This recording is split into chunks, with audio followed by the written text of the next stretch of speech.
Thank you, Mr. Chairman. Mr. Magnus, thank you for being here.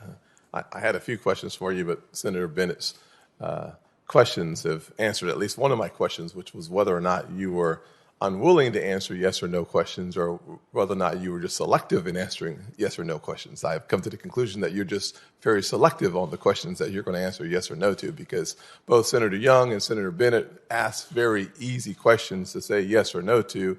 You struggled to come to the conclusion that there is a crisis on our border, which I found fascinating.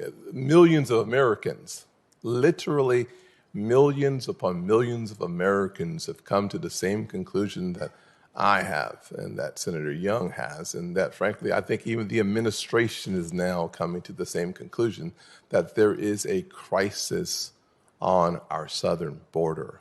When we have 200,000 folks illegally crossing our border in just July, more than 1 million in the last fiscal year, there is a crisis on our border. Why admitting that there is a crisis on our border is a problem, I don't fully appreciate. When under the administration, finally, after demonizing every single action of the Trump administration as it relates to the border, it is apparent to me that when the Department of Homeland Security reinstates a Remain in Mexico policy, it is because there is a crisis at the southern border. So I want to ask you, Mr. Magnus, just for clarification, with the reinstatement of the policy, with 1 million plus people crossing our border, with more than 200,000 just in July, with the actions taken against the border agents, is there a crisis at our border? Senator, thank you for the question.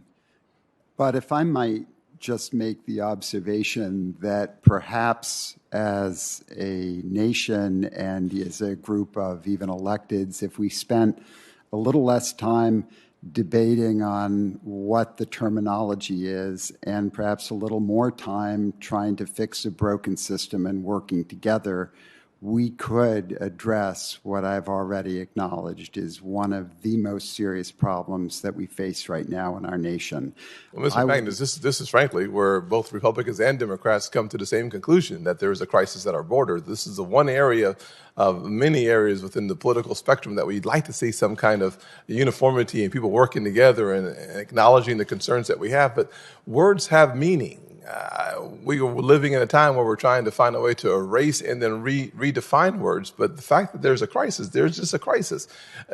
Number one. Number two, when Rodney Scott, the former chief of the Border Patrol, who worked for both President Trump and President Biden, says that the administration is abusing its authority as it relates to paroles, I'll ask you, with over 30,000 released via parole, and so many hundreds of thousands more just released into our communities, do you believe that the administration is abusing their immigration authority? Senator, I appreciate the question. And obviously, this issue of immigration authority, how it's being used, is something that would be very important to me if confirmed for this position.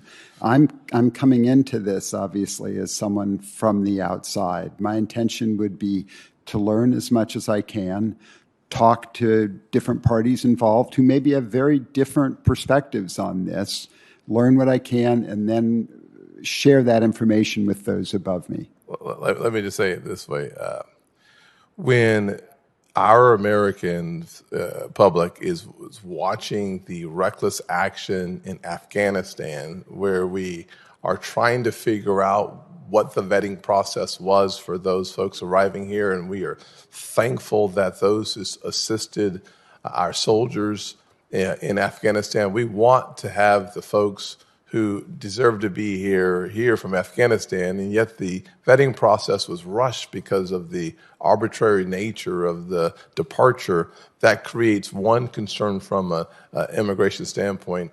This exacerbates the situation when you add on top of those concerns for the average American seeing more than 1 million folks come into our country illegally, which is about 20% of all of the citizens in the great state of South Carolina. So you can imagine my concerns that are shared by millions of Americans around this country as it relates to what we're doing on our border and what we're not doing on our border is very concerning. Thank you.